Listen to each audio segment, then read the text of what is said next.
ಸಾಲಿಗ್ರಾಮ ಗ್ರಾಮ ಪಂಚಾಯತಿ ವತಿಯಿಂದ 78ನೇ ವರ್ಷದ ಸ್ವಾತಂತ್ರ್ಯ ದಿನಾಚರಣೆ. ಸ್ವಚ್ಛತೆ ಕಾಪಾಡುತ್ತಿರುವ ಪೌರ ಕಾರ್ಮಿಕರಿಗೆ ಸಲಾಂ. ಹೌದು, ಗ್ರಾಮ ಪಂಚಾಯತಿಯ ಆವರಣದಲ್ಲಿ 78ರ ಸ್ವಾತಂತ್ರ್ಯ ಸಂಭ್ರಮಾಚರಣೆ ನಡೆಸಲಾಯಿತು. ಅಧ್ಯಕ್ಷೆ ಫಾತಿಮಾ ಸರ್ದಾರ್ ಪಾಷಾ ಅವರು ಧ್ವಜಾರೋಹಣ ಕಾರ್ಯ ನಡೆಸಿ ರಾಷ್ಟ್ರಗೀತೆಯೊಂದಿಗೆ ಗೌರವವನ್ನು ಸಲ್ಲಿಸಿದರು. ಪಟ್ಟಣದ ಸ್ವಚ್ಛತೆಯ ಬಗ್ಗೆ ಗಮನ ಹರಿಸಿ ಸ್ವಚ್ಛತೆ ಮಾಡುವಲ್ಲಿ ಮುನ್ನುಗ್ಗುತ್ತಿರುವ ಪೌರ ಕಾರ್ಮಿಕರಿಗೆ ಸಲಾಂ ಹೇಳಲಾಯಿತು. ಅಷ್ಟೇ ಅಲ್ಲದೆ ಕುಡಿಯುವ ನೀರಿನ ಸೌಲಭ್ಯವನ್ನು ಸಕಾಲದಲ್ಲಿ ಯಾವುದೇ ವಾರ್ಡ್ಗಳಲ್ಲಿ ಜನತೆಗೆ ತೊಂದರೆ ಆಗದಾಗೆ ನಿಗಾ ವಹಿಸಬೇಕು ಎಂದರು. ಗ್ರಾಮ ಪಂಚಾಯತಿಯ ಎಲ್ಲ ಸದಸ್ಯರು, ಸಿಬ್ಬಂದಿಗಳು ಹಾಜರಿದ್ದರು.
भारत माता की बोलो ಭಾರತ್ ಮಾತಾ ಕಿ.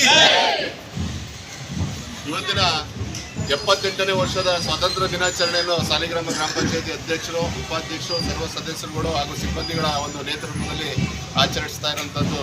ಈ ಒಂದು ಶುಭ ಸಂದರ್ಭದಲ್ಲಿ ಎಲ್ಲರಿಗೂ ಸಹ ಈ ಒಂದು ಶುಭಾಶಯನ ತಿಳಿಸ್ತಾ ಇದ್ದೀವಿ.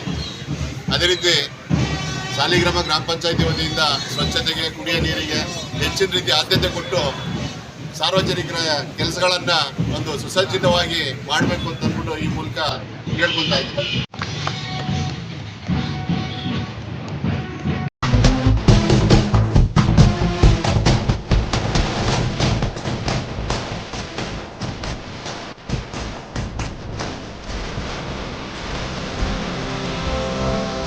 ಸ್ವಾತಂತ್ರ್ಯ ದಿನಾಚರಣೆಯ ಅಂಗವಾಗಿ ಸರ್ವ ಜನಾಂಗಕ್ಕೂ ಸಮಾಜ ಸಮುದಾಯಗಳಿಗೂ ಶುಭಾಶಯಗಳಂತ ಹೇಳ್ತಾ, ನಮ್ಮ ಗ್ರಾಮ ಪಂಚಾಯತ್ ಸಿಬ್ಬಂದಿಗಳಾದ ನಾವು ಇವತ್ತು ಈ ಒಂದು ಬೆಳ್ಳಿ ಹಬ್ಬವನ್ನು ಅದ್ದೂರಿಯಾಗಿ ಆಚರಿಸಿ ಸಂಭ್ರಮವನ್ನು ಆಚರಿಸ್ತಾ ಇದ್ದೀವಿ. ಸ್ವಾತಂತ್ರ್ಯೋತ್ಸವದ ಶುಭಾಶಯಗಳನ್ನು ಕೋರುತ್ತಿದ್ದಾಗ ಗ್ರಾಮ ಪಂಚಾಯತ್ ಸಿಬ್ಬಂದಿಗಳು